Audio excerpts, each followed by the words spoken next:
Hello and welcome. Today we're going to be having a look at the weapons that you have available to you in the DCS AV8B Harrier.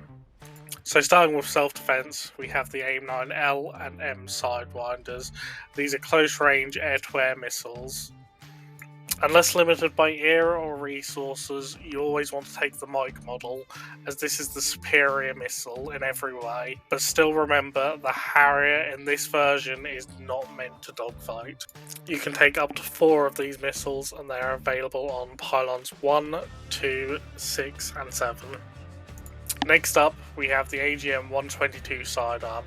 This missile is a derivative of the AIM-9D Sidewinder, but is now used to attack radars thanks to swapping out the seek head to an anti-radiation seeker. These missiles have a limited range and a small warhead, but it does give the Harrier some seed capability. They are available on the same pylons as the Sidewinders. Sticking with missiles, we have the AGM-65E, E2L, and F Mavericks. The Mavericks were primarily designed as anti-tank missiles, but can be used pretty effectively against other hard targets, and the Maverick E with the large warhead is very effective against shipping. Both the Maverick E's use laser guidance to track the missiles, which means you either need to keep the laser track from your aircraft or have a JTAC or someone else on the ground to guide the missile, whereas the AGM-65F is IR guided and doesn't need any more input from the aircraft or the ground once you've fired it. Mavericks are available to you on pylons 2, 3, 5 and 6. For the next category we have bombs, and we'll start at the most basic, that of low drag dump bombs. For this we have the Mark 81 250 pound bomb, the Mark 82 500 pound bomb, and the Mark 83 1,000 pound bomb. The Mark 81 and Mark 82s can both be put on pylons 1, 2, 3, 5, 6 and 7 and can carry a total of 12 bombs, whereas the Mark 83 can only be put on pylon 2, 3, 5, 6 and they can only carry a total of 6 bombs. With the Harrier's targeting computer, these bombs can be delivered fairly accurately, but you still have to be close to the target in order to deliver them, unlike guided munitions. If you want high drag munitions, you have 2 options, the Mark 82 Air Balloon and Mark 82 Snake Eye. These are both 500 pound bombs. They are most effectively used when coming in at high speed and low altitude. They work particularly well for airfield bombing. Much like their low drag counterparts, they're available on pylons 1, 2, 3, 5, 6 and 7, and you can take 12 bombs total. If you want to decimate a large area, you have cluster bombs in the form of the Mark 20 Rockeye and CBU-99. These bombs are particularly effective against large groups of lightly armoured vehicles and were a favourite of the US Marine Corps in the First Gulf War, where they dropped over 7,000 Mark 20 Rockeyes. As far as I'm aware, there is very little difference between the Rockeyes and the CBU-99s. If you are aware of any, please let me know in the comments. If you're after precision, guided bombs is what you want. To start, we have laser guided bombs. These come in the form of the GBU-12 500 pound bomb and GBU-16 1000 pound bomb. These bombs have to be lased onto the target.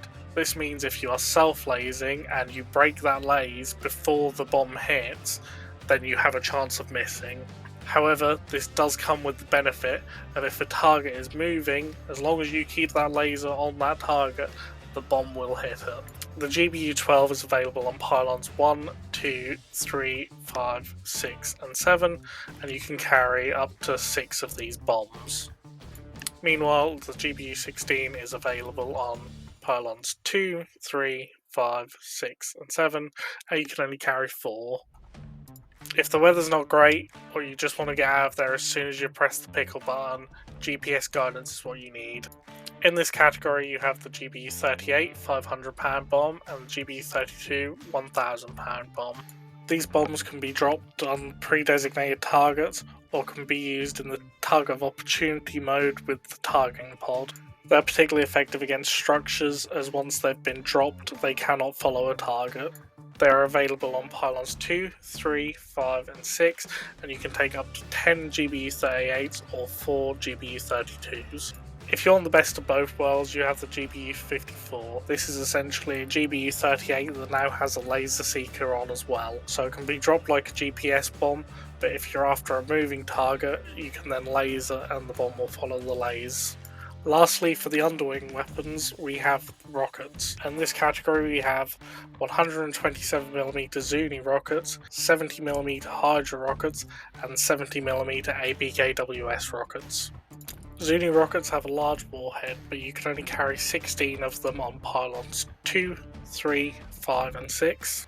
Hydras are your general utility rockets. They come in a variety of warheads including HE, smoke and heat. You can take 72 of these rockets on pylons 2, 3, 5 and 6. Lastly are APKWS rockets. These are Hydra rockets that now have a laser sensor on the end. They work very similar to a laser Maverick, but have a significantly smaller warhead and a lower range. You can carry 28 of these rockets on pylons 2, 3, 5 and 6. If you're using the Harrier in a reconnaissance role and need to mark targets for other aircraft, you have access to 48 flares available on pylons 2 and 6. The Harrier already has pretty good range, but if you need to extend it, it has access to 300-gallon fuel tanks on pylons 2, 3, 5 and 6. If you want to find and designate your own targets, you will need the Lightning Targeting Pod. This is available on pylons 2, 3, 4B, 5 and 6. If you are flying in a high threat airspace, then you might want to consider taking the AN-ALQ-164 DECM jamming pod. This is available on pylon 4B. Last but not least is the Gauge 12 25mm gun. This is available on 4A. My preferred loadout for if I'm playing on a server and I don't know really what I'm going to get myself into, or I could have a change of mission at any point, is the following. I take a sidearm on pylon 1, a Sidewinder on pylon 7, on pylons 2 and 6, GBU 54s, that's total of 4, and then 1 laser guided Maverick on pylon 3, and 7 APKWS rockets on pylon 5, and then have a targeting pod on pylon 4B, and the gun on 4A. Thank you for watching, like and subscribe if you've learned something, and go and check out my Harrier weapons playlist if you want to learn how to employ these weapons.